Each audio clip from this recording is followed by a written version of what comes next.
Programme میں خوش آمدید ناظرین. کراچی کے اندر آگ لگی ہوئی ہے اور ہر بار جب بھی ہم ڈسکشن کا آغاز کرتے ہیں تو دورانیے میں یہ پتہ چلتا ہے کہ ہمیں ادراک ہے, ہمیں معلوم ہے کہ مسئلہ کتنا گھمبیر ہے, ہم حل بھی کرنا چاہتے ہیں, ہو بھی سکتا ہے, ہوتا کچھ نہیں ہے. شعلہ صاحبہ ذرا اس کے اوپر آئیے گا. تیسرا ہاتھ کمیٹی جب بنتی ہے تو پھر ٹارگٹ کلنگ رک کیوں جاتی ہے؟ ہاں, سب سے پہلے تو میں 2-3 باتیں کروں گی. دیکھیں, یہ بات نبیل نے بھی ایکسیپٹ کی کہ کوئی پاکستان کو ٹارگٹ کر رہا ہے, تو یہی میں نے بھی کہا تھا کہ ANP, MQM, Pakistan Peoples Party یہ بالکل لکیر کے اس طرف کھڑی ہے اور لوگوں کو, دہشت گردوں کو, دہشت گردی پہ بھی سب متفق ہیں, یہ بتا رہی ہے.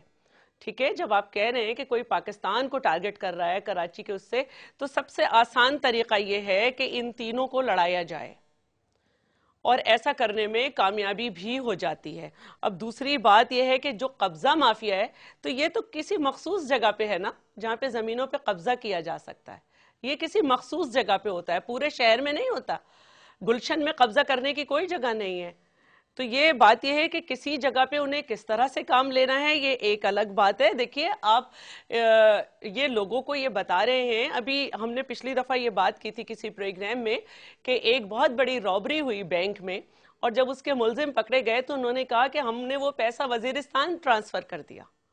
تو یہ بات یہ ہے کہ ہمیں یہ دیکھنا ہے کہ کراچی میں آگ لگانا مختلف ایشوز کے حوالے سے بہت آسان تو جب آپ لوگ اور جب ہماری گورنمنٹ نہیں ہوتی تو پھر یہ ٹارگٹ کلنگ رک کیوں جاتی ہے؟ مجھے اس سوال کا جواب دے دیں. جی بالکل, میں اس پہ بھی بات کروں گی. اور اپوزیشن میں جب ہم نہیں, اور اپوزیشن کی جب ہم بات کر رہے ہیں تو اپوزیشن میں بھی 12 مئی ہوا, اور اس میں ہم نے یہ دیکھا کہ شہر کو اس طرح بنا دیا گیا تھا کہ کوئی نہیں آ سکتا تھا. تو بات یہ ہے کہ یہ مستقل اس وقت بھی جو ہے دھماکے امام بارگاہ میں اور سب جگہ ہو رہے تھے. شیعہ ڈاکٹرز اس وقت بھی جو ہے 150 سے زیادہ اب تک ہو چکے ہیں, اس وقت بھی ٹارگٹ ہو رہے تھے. مختلف ایشوز جو ہے. ایک راؤنڈ اور کرنا چاہوں گا اسی دوران دوسرے پہلے. ایاز صاحب گو ہیڈ, بولیے گا. طلعت صاحب, بات یہ ہو رہی ہے کہ سب انتہائی مخلص ہیں اور سب کو بڑی ہمدردی ہے کراچی سے, جو بھی اتحادی بیٹھے ہوئے ہیں, Peoples Party, MQM, ANP.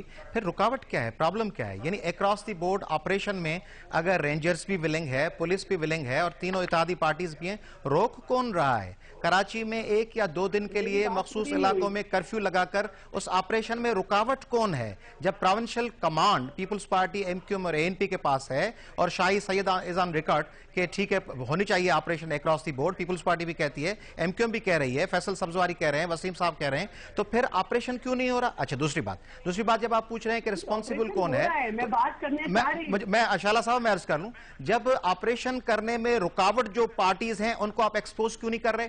Press conference کے لیے جو ہمارے وائس رائے صاحب تشریف لاتے ہیں, رحمان ملک اور سلمان فاروقی اور ڈاکٹر عاصم جو آکے سندھ کے سارے فیصلے کرتے ہیں, وہ ہمارے وائس رائے صاحبان یہ کیوں نہیں آکے کہتے کہ آدھی رات کو کون روک دیتا ہے آپریشن کرنے کے لیے اور پھر وہ لنڈن چلے جاتے ہیں یا دبئی چلے جاتے ہیں؟ تیسری بات یہ کہ آپ کہہ رہے ہیں ریسپانسیبل کون ہوگا. ریسپانسیبل تو وہ ہوگا نا جس کے پاس کمانڈ ہوگی. گزشتہ 11 سال سے اقتدار میں کون ہے؟ MQM ہے. ابھی اقتدار میں کون ہے؟ پیپلز پارٹی ہے. تو یہ جو پارٹیز اقتدار میں بیٹھی ہیں, پہلے نواز لیگ تھی, تو ان ادوار میں جو لوگ پاور میں بیٹھے ہیں اگر وہ کہیں کہ کوئی تیسری قوت ہے, تیسری قوت تو ان کے کمانڈ میں, تیسری قوت تو ان کو حکومت ہٹا ہی نہیں سکتی, تو ان کو کون ریپلیس کر سکے گا سندھ میں؟ اچھا, دوسری بات یہ ہے کہ کراچی میں مرنے والوں کی تعداد میں بھی آپ تھوڑا سا کیلکولیٹ کریں نا. آپ کہہ رہے ہیں کہ دوسرے لوگ آ کے مارتے ہیں, دوسرے لوگوں کو لیاری میں لوگ مارنے سے کیا ملے گا؟ دوسرے لوگوں کو سنی تحریک مارنے سے کیا ملے گا؟ دوسرے لوگوں کو بلوچوں, پشتونوں, سندھیوں, مہاجروں, پنجابیوں کو مارنے سے کیا ملے گا؟ یہ ٹارگٹ کلنگ میں ایک مخصوص پارٹی یا مخصوص گروہ کے جتنے اپوننٹ سے وہ کیوں مرتے ہیں؟ صحافی وہ کیوں مرتے ہیں جو ایک مخصوص زبان بولنے والے ہوتے ہیں؟ اس قسم کے لوگ ٹارگٹ کیوں ہوتے ہیں جو چند مخصوص علاقوں میں رہتے ہیں؟